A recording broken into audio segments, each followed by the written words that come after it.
Right, the Nigerian Army has lifted its suspension of the operations of the United Nations International Children's Emergency Fund, UNICEF, in the Northeast. Yeah, the decision followed an emergency meeting between the Theatre Command Operation Lafia Dole and representatives of UNICEF. Deputy Director of Public Relations of the Theatre Command, Colonel Onyema Nwachukwu, says the Army rescinded its decision following the intervention of well-meaning and concerned Nigerians in the matter. Colonel Nwachukwu said the Theatre Command admonished the representatives of the organization to desist from activities inimical to national security and capable of undermining the ongoing fight against terrorism and insurgency. Well, we have with us a retired major of the U.S. Army with over 20 years experience, had 6 combat tours in Afghanistan and the Middle East, a risk management and security expert, Major Adebayo Adeleke, retired. Good morning. Good morning, ma'am. It's nice to have you join us now. Thank you, Okay, thank you, and compliments of the season. Yes, absolutely, to you too. Now, this suspension and then the lifting, the suspension on UNICEF activities in the Northeast by the military, I wonder how troubling it is. I mean, when an aid organization that should be, helping both the activities of the military and helping people who are caught in the line of fire, who become victims in these issues, are accused of aiding the terrorists. I mean, what do we do with this kind of situation?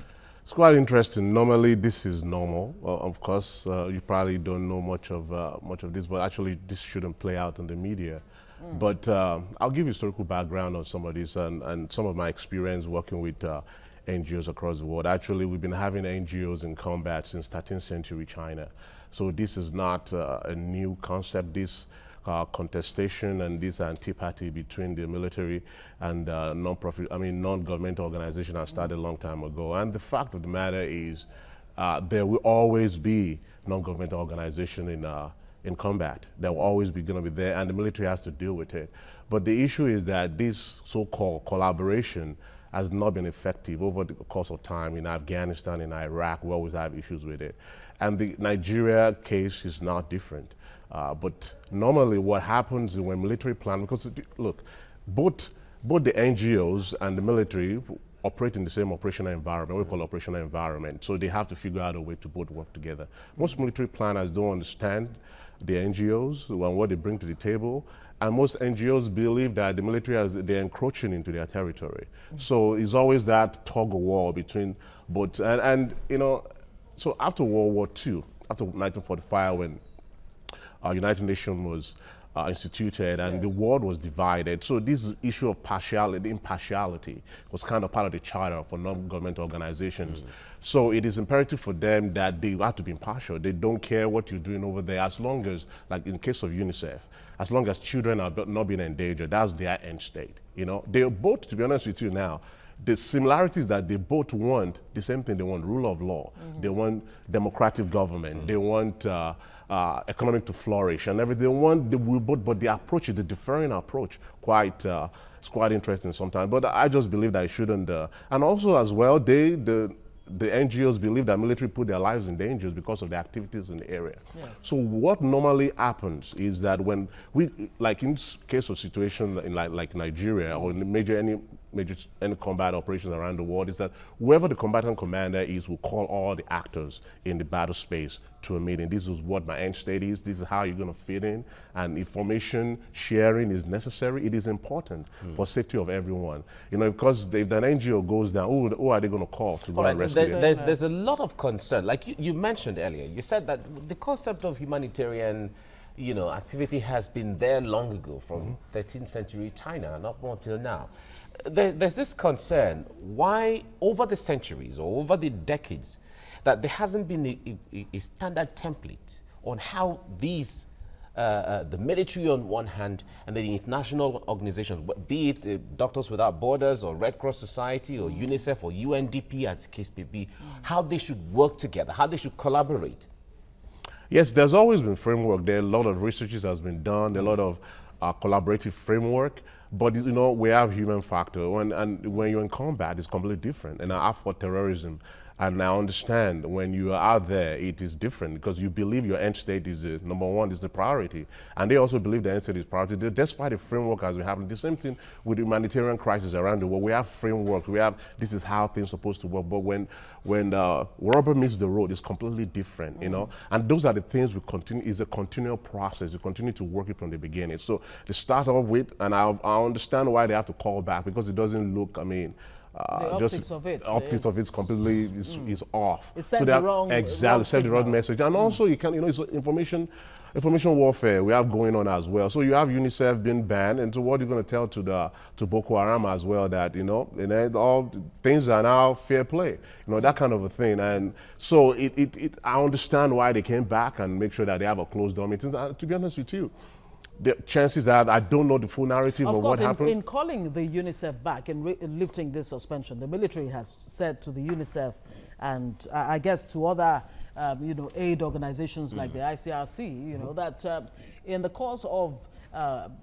deploying persons to help out in their aid work, that the military should be involved. I wonder how realistic that is. I don't think it's quite realistic, because you have a lot of contending factors over there. You have to fight the whatever you fight in the objective. That's the number one end state, and then you have to take care of the NGOs. And to be honest with you, depending on, I'm not that privileged to know how many NGOs are over there, but in a big campaign, you have up to thousands of them working on different issues. So having military involvement, forces, detached to protect them and everything, it's not sustainable. On the Charter of Impartiality, I'm a bit curious. I mean, when you say that the Charter allows the aid organizations to be impartial, how impartial, or should they be, or can they really be? So in a situation like that, UNICEF will not be involved in who is ISIS and who is not. Shouldn't be involved in, the children of ISIS from the children of... So if a Boko Haram terrorist is injured or wounded, yes, it behoves on them, that is the ICRC or the UNICEF or, those who are intervening to help, to take care of this, terrorists that we know are terrorists. And after they're taken care of and they're okay, you allow them go like that? The ICRC or UNICEF or whoever should not report to the military. So it gets really quite interesting sometimes when it comes to the fine line between what is impartial and what is not. Because first of all, security is number one concern, because if the NGOs are not secure, they will not be able to carry on their operation. So in the situation of UNICEF, let's say for prime example, because they are in a case in point over here, they have to make sure that the children are safe, regardless of whoever, children of Boko Haram or whatnot. Their end state is to make sure that children are properly taken care of. The military might have a different position. They might want to take in the children as a way of tactics of drawing back their parents who are Boko Haram. That's where bone of contention, that's where friction literally happens. This is how we see things, that we believe there's a tactic that could work. Like, no, these kids have to be taken care of. They're not to be used as a pawn, Those kind of situations is where they can work things out. Okay, let's do it this way. But everything has to be explained from the get-go. So nothing normally works well when you start having this Hail Mary in the middle of operation. This thing has to be set from the get-go before we start the campaign. All right, you have been in Afghanistan and other parts of the world, and you have seen this fight against terrorism, so to say. Now, the Nigerian army has admitted that this fight against Boko Haram is not a conventional war. It's not like two governments, or two countries fighting each other and all of that. It's an ideological war that you don't necessarily have your opponents wearing certain kind of military or uniforms to identify them. But here in Nigeria, we have been fighting this for quite a while.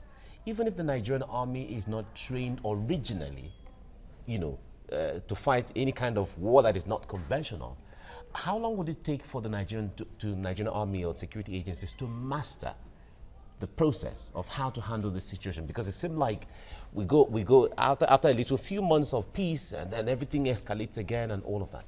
It's if I tell you, I mean, we're still fighting. We have presence in Iraq and Afghanistan. This has been over a decade we've been doing this. This thing, there's no timeline to this. Ideology cannot be completely wiped out, and even if you do, you don't even know they have sleeper cells somewhere else. And that's all this thing. That's how crazy this thing is.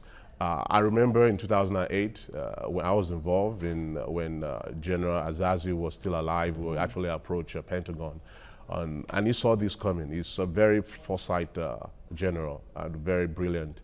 I saw this thing happening before even the public got wind of Boko Haram, who they are as an entity, and he's actually solicited the U.S. government for training, which I was part of it, to help train a group of counterterrorism unit.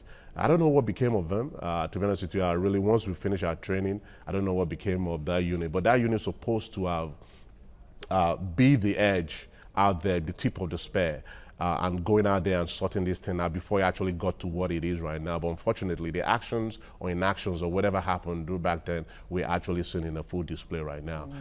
The ideology is hard to wipe out. And we have to, as we use in Afghanistan, as we use the same thing in Iraq, we have to sit down. Obviously, there's a lot of peace talk going on right now, and that is what it has to take. At some point, we have to understand that we cannot win this thing by fighting. We have to figure out other methods. You cannot remove ideology from people's mind. It's just one thing, just like a religion. Maybe replace the ideology by maybe, another kind of and the different terrains detect different approach. What works in Iraq and Afghanistan might absolutely not work in northeastern part of Nigeria. And that's what we need to see. This thing doesn't require, I know it's a military effort, but it requires the sociological aspect, the anthropological aspect. There's a wide range of disciplines that needs to happen in here, that needs to be factored in here. It's not something that, just gone, matched, boots on ground every time. It's not going to work. I mean, you get some kind of success to a large extent, but and then what? Everything comes back again. Exactly, exactly. So there's a lot of reorientation that needs to happen. There's a lot of education that needs to happen. So this thing is, we need more hands on deck to do this. And while there should be re-strategizing on the part of the military, yes, you find that the Boko Haram, the terrorists, are actually re-strategizing, exactly, on their own part. I mean, only in the last 24 hours, we heard that, some terrorists have been dressing like aid workers. Exactly. This thing has no permutation to it, because you can never imagine. You always have the worst case scenario. And I always tell them, whatever is happening in the northeastern part of Nigeria should be concerned for every Nigerian. Even in Lagos, we should be concerned, because these folks, they don't have to go out there, boots on ground, and recruit. They can use Twitter, they can use social media to recruit people that work for them and that fight for them, the ideology. I mean, we've seen it in ISIS, and ISIS have pledged whoever, I don't know who pledged what to what, but I know both of them are in kind of some kind of collaboration right now, and they're using social media to recruit people to work for them. So this thing, they're already ahead of what we already originally thought this is all about. In fact, the reports of them using drones, they've started using drones now. And foreign mercenaries. Exactly. I mean, you'll be surprised how sophisticated are these folks. Before we're talking about infiltration of weapons from Libya, when Libya actually, the regime in Libya went down, but this is even much more. And we have to be proactive. We have to use all hands on that technology and whatnot. The Nigerian government has ordered for the 12 Super Tucano aircraft from the United States, and it's going to take maybe the next more than a year for that to be for that to be manufactured and sent to Nigeria. So what happens between now and that time?